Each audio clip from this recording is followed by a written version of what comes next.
Israel is the only power that we have in Palestine. And that is why what we are saying is that we must start fighting for civic democracy. One person, one vote.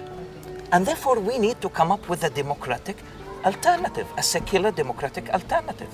And the only secular democratic alternative that I can think about is a secular democratic state. Today on the Laura Flanders Show, 67 years after the founding of the Israeli state, what Palestinians call the Nakba or catastrophe, is there a path to a just peace? We talk to Israeli activist Ronnie Barkan and travel to Gaza for an exclusive interview with Professor Haidar Eid from al-Aqsa University. All that and a few words from me on Gaza's missing reconstruction. Stay tuned.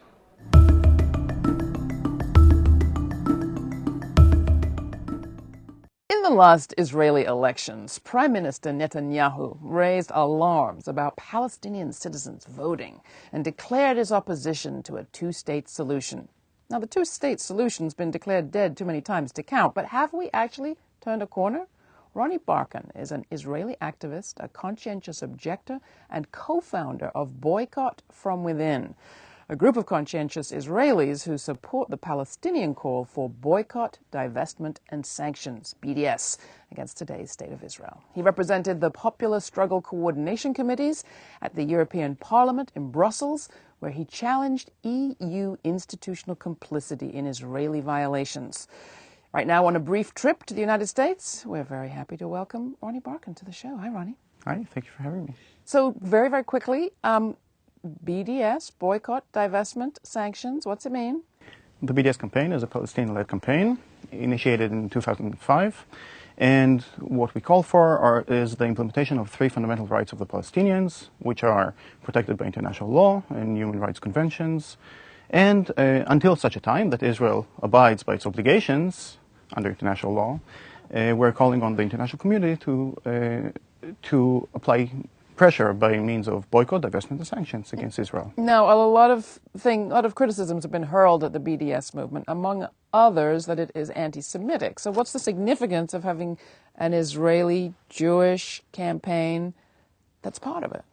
So, coming here as a privileged Israeli Jew, because I am the one who stands to benefit from the situation inside Israel-Palestine, which is highly unequal and privileges people like myself and denies the basic rights of the others. I can also say that the BDS campaign is clearly not anti-Semitic. Actually, we are opposed to all forms of racism, including anti-Semitism, of course, and including Zionism, which is another form of racism. Well, I was going to say, talk about that a little bit. So Zionism is a secular, nationalistic, even ultra-nationalistic movement that uses and abuses Judaism to gain legitimacy, because inherently it is basically about the Zionist idea was to establish a Jewish homeland somewhere in the world, but quite early on it transformed into establishing this homeland in Palestine, where there were actually people living there. But according to the Zionist model or the Zionist idea, it was as if there was a land without people for a people without land. So the people who arrived there, the newcomers to the land of Palestine, when they arrived there and they saw that there were indigenous people living there, then obviously that didn't fit their model. So in that case, those people simply didn't belong there. They were some sort of a foreign alien, some sort of something to be dealt with, but not to accept and to try to establish some sort of common life together. So quite early on, Zionism was not only a colonialist project that was supported by the European powers, which was about coming over to Palestine, taking the land, using and abusing the resources of the land, also the human resources. But it was also about that exclusive nature, that land belongs to us and only to us. And if you don't belong to our group, then you don't belong there at all. Two things quickly on the election. People have said for years that the Israeli state did not actually support a two-state solution. So to have Benjamin Netanyahu in his campaign for president come out and say that, in fact, he was never going to support a two-state solution and would not work for such a thing, a position he's kind of moving backwards from now, at least rhetorically. was to some people kind of a relief. Better that it be said, and we move on. Was that your reaction? Absolutely. I think that some of us were quite concerned that the so-called left wing in Israel, the liberal Zionists, would win the elections. Because I don't see... So you actually wanted Netanyahu to win? No, I have no preference one way or another. I did not vote for the Israeli parliament because this is an apartheid parliament, and I think it is illegitimate to the core. So I vehemently refused to boycott. I refused to vote for that parliament. What's the group? What do you do? And can we really bring about justice in Palestine through not eating Jaffa oranges? So not eating Jaffa oranges is part of it. The group Boycott from Within, first of all, the name is a little misleading. So the long name, the less catchy name is Boycott, supporting the Palestinian BDS call from within. So why do I mention that? Because it is not about us, the privileged, supporting, coming up with our form of boycott. It is about us, the privileged, supporting the underprivileged in their struggle, in their just struggle. And the way to support it from within is not necessarily to boycott. I mean, we also boycott as much as we can, but we're not expected, under the BDS call, we're not expected not to go to university, for example. We also know that in the former case of apartheid in South Africa, including Nelson Mandela, people went there to apartheid universities, and it makes perfect sense. I mean, as tax-paying citizens and so on, we are not expected not to participate and just live in a bubble. At the same time, there are many other forms of boycott that can take place, and most of it is coming from the outside. So my role, coming from within, is actually to give legitimacy to the BDS campaign and to urge more people from the outside to apply pressure on this criminal apartheid state. As an individual, there's all sorts of things that I can do. And in general, the BDS campaign, it is a grassroots campaign where boycott is something that every one of us can do. And boycott can be academic and cultural and sports and financial, of course. I mean, please do not purchase Israeli like agricultural produce and so on, because most of it is actually grown literally by drying up Palestinian wells, by literally taking water from Palestinian villages and in order to grow these avocados or whatever. But other than the boycott, there's also divestment, which is if any of us is invested in a certain pension fund, students whose university is invested in certain companies that are acting in violation of international law and supporting, complicit in human rights violations of Palestinians, then we ask people to divest, to pull out their money, or ask the university to do so, and invest in a socially responsible way. And finally, there's sanctions. Sanctions is something that, it is not something that you and I can do, it is something that an international body can do, like the UN, and they should do. Yeah. Since they are not doing what they are obligated to do, then it is up to us. So now I want you to talk to Americans. You're not the only people with an occupation, Israelis. We have plenty of our own. The U.S. state seems to be acquiring more U.S. forces abroad. Our economy becomes increasingly dependent on the economics of occupation and war and policing the globe, as has been said. We, too, enter into a discourse of, well, how could we do this more kindly, more gently? But that essential sense of the U.S. state as an exceptional state with special rules and special powers and special entitlements isn't eroded. And for many of us, it's easier not to get too involved. Life is hard. What's your advice to us? What can we learn from you about activism from within? I think that most Israelis are not fanatics. They're just apathetic. They don't know and they don't want to know. They actively do not know. And in that sense, I think that that also applies to Americans. Well, we're told they're all wars of defense, but you're told that too. Yours is the Israeli Defense Force. Yes, Israelis are, there is obligatory military service, but Israelis are determined that they are going into an army that is all about it as a defense force, and that they are actually protecting themselves by carrying out Israeli aggression and violations of human rights. And unfortunately, I think that most U.S. citizens think the same about the U.S. Army, but I see it as being very different. But I think it is very difficult to question the support of the troops here. let's end where we began. We started talking about economics and the economics of occupation. Have you got glimpses of what a new economy might look like where you are and how that might be created? We have to remember that the whole infrastructure in Israel is built around giving privileges to some and denying the rights of the others. And that includes the legal system, and that includes the whole Israeli economy. The Israeli economy is geared towards war. It profits off war. Definitely those who are the weapons, the arms manufacturers, and so on, but not only them. There is a whole captive market, for example, in the West Bank for pharmaceuticals and other things that they can only get their products from a certain brand or from a certain company, and we have to remember that the whole of the economy is benefits from this oppression, and peace does not seem beneficial to it. So there needs to be a very serious transformation, and there has to be a very radical type of transformation in Israel in order to make it into a legitimate entity, in order to make it respect equality, multiculturalism, rights of minorities, and so on, and along with obviously having the economy not profit off the backs of other people, but actually be something that is more sustainable and profitable for everyone. Do you think we'll see it in our lifetime? I'm quite optimistic, actually, even though the situation is very difficult, because there is a major shift happening recently in the past decade or so, pretty much since the BDS campaign started. So for 6 decades, Israel was doing whatever it does with full impunity, coming both from the US and the EU.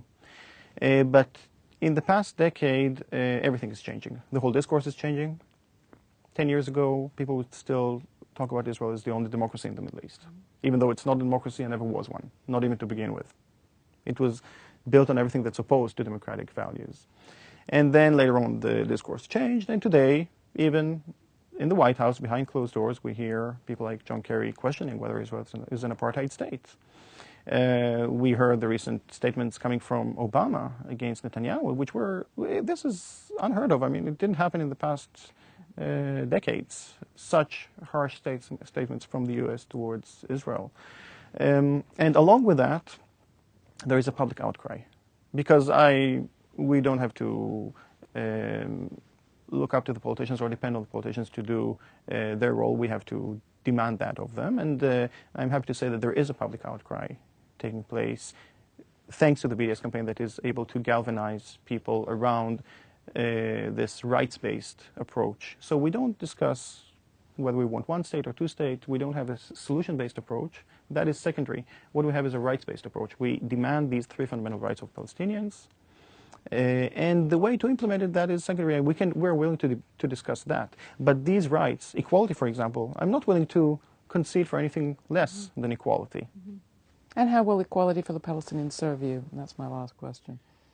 I like to say that even if there were no Palestinians in Israel, Palestine, I would still struggle against supremacy and for equality. Ronnie Barkan, thank you so much. Thank you for coming and talking with us. Thank you. People can get more information. You can get more information about the Boycott, Divestment and Sanctions Campaign and Boycott from Within at our website. The borders around Gaza are rarely open. It's often called the world's largest prison, in fact.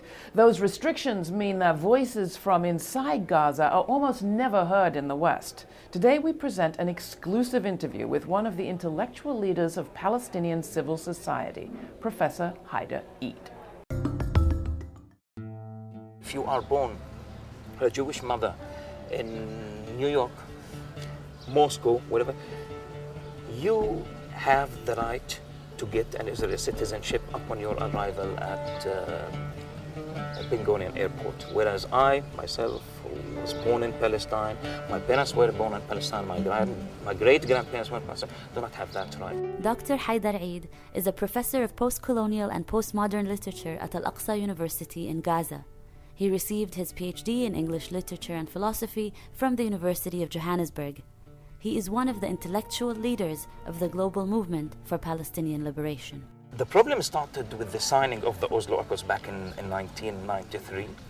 where the late president, the late chairman of the Palestinian Authority and the PLO started in a way actually fetishizing the idea of, statehood, an independent Palestinian state. And now the Palestinian Authority is still in this process of fetishization of the idea of independence. Independence of what? The two-state solution is a racist solution. Two-state solution means apartheid, because that means a Palestinian independent state for Muslims and Christians, and an Israel as a Jewish state for Jews only. In other words, this is anachronistic. Historically speaking, this is the 19th century idea. Have, nation states based on ethno-religious, exclusive ethno-religious identities. Israel is the only power that we have in Palestine. And that is why what we are saying is that we must start fighting for civic democracy. One person, one vote. And therefore we need to come up with a democratic alternative, a secular democratic alternative. And the only secular democratic alternative that I can think about is a secular democratic state. I mean, that was the choice that South Africans, opted for. That was the choice of Northern Ireland. I mean, why when it comes to Palestinians, no, we need to, to accept the fact, Jews have historic ties. Well, we have historic ties. I mean, it is, the promised land, promised land for all of us.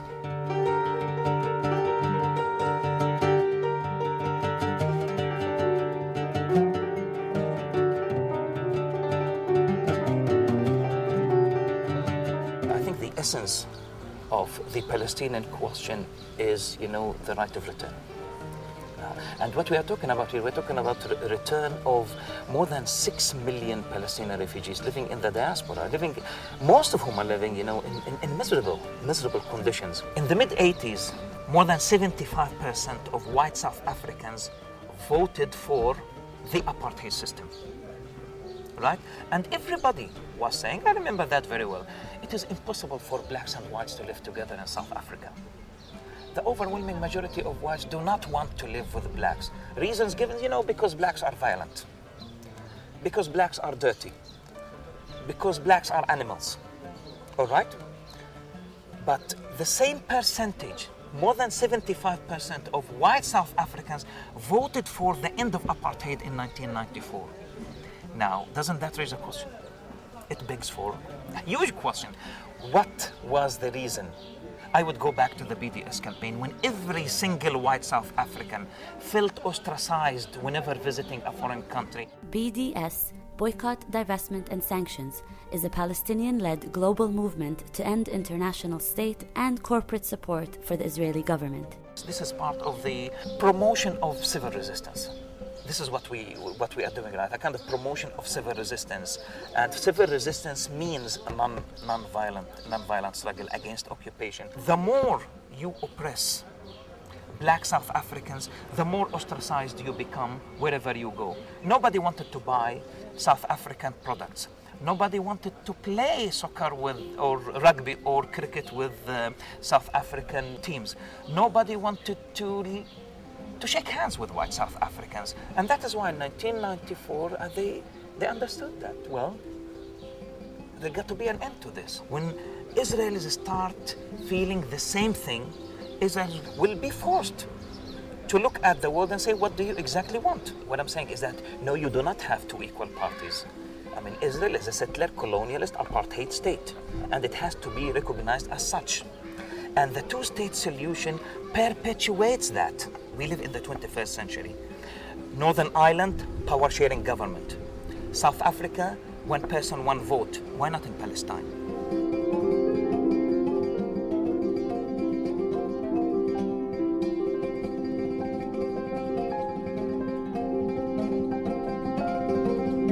We need to turn the page and start talking about serious issues.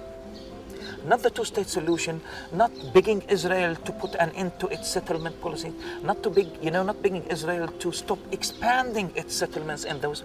No, finished. I'm telling you, I don't want Israel actually to remove the settlements from the West Bank. That is too radical for me. Why? Because in a one state, in a secular democratic state, these settlements, or rather those settlements will be used by both Palestinians and Israelis. Tel Aviv will be both for Israelis and Palestinians. The democratic alternative that we are suggesting is an alternative that should be supported by liberals and lefties. If you are a liberal, I don't think that you have a problem with secular democracy. I mean, in other words, a civic democracy. That's what you have in the United States of America. Why should you have it in the United States of America? Why should you have it in South Africa and we shouldn't have it in Palestine? I mean, if you are opposed to that, you are either an Orientalist or racist. Unfortunately, the Palestinian leadership has failed its people. I think the Palestinian people are way ahead of their leadership. The Palestinian leadership, but the discourse I'm using with you right now is not part of the mainstream discourse in Palestine, unfortunately. Neither the leadership in the official leadership in Ramallah nor the leadership in Gaza, unfortunately, understand the importance of international solidarity and the importance of the BDS campaign. We need a paradigm shift, and that paradigm shift should be accompanied by a radical change in the leadership itself. Are we fighting for an independent Palestinian state, or are we fighting for a flag and a national anthem? Unfortunately, what we have ended up with is a fight for a flag and a national anthem, and we would call that an independent Palestinian state. Even if we are allowed to have an independent Palestinian state, that does not lead to peace with justice. That does not lead to comprehensive peace. A secular democratic state is pragmatic, practical. It is the only solution that can guarantee peace with justice. And because it is a principled solution. I mean, in principle, you need to allow more than 6 million Palestinian refugees to return to their homes and towns. And practically speaking, this is the only solution that I can think about. Our struggle is universalistic. It is untribalistic. So it is one person, one vote. It's a state for all of its citizens, regardless of sex, religion, ethnicity, and so on and so forth. To me, that is the minimum that we should be fighting for.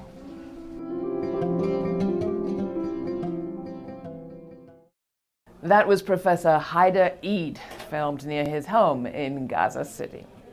U.S. media coverage of the Middle East is awash in vagueness. I'm looking at two headlines this year. One, Palestinian said to be killed by Israeli soldiers, and another, Palestinian driver suspected of deliberately hitting a Jerusalem bus stop.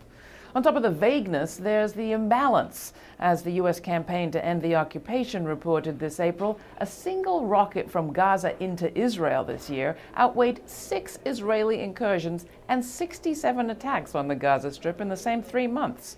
You could be forgiven for thinking it's by design that certain key facts get lost in the morass. But how about $5.4 billion?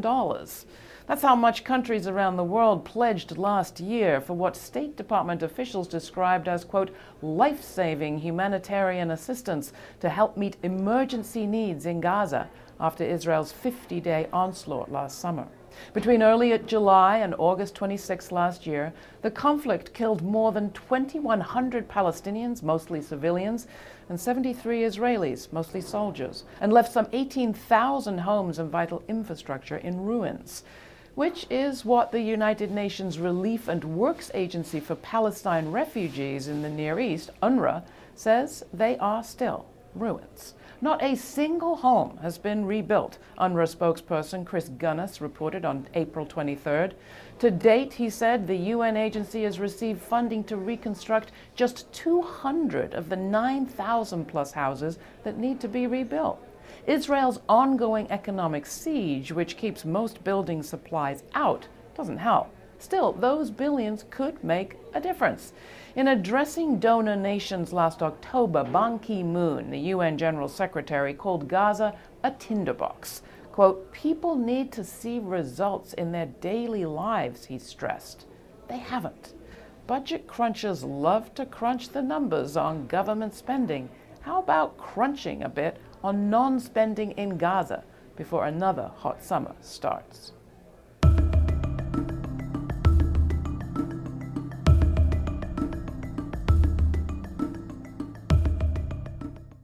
First, law professor Kimberly Williams-Crenshaw. The exclusion of women and girls actually undermines the ability to see the structural dimension of the problem. Then we turn to the crisis facing elders. I'm angry because Being a home health aide, you're not getting enough money. I think we should get paid at least $15 an hour. The cost of living. A relatively unknown story is captured in the film We Are Many. We talked to the filmmaker, Amir Amirani. There's been a structural shift in the public against war. And Phyllis Bennis, author of, among other things, Challenging Empire. Democracy in this country is so flawed, so under the control of corporate interests and big money, that public opinion means very little these days.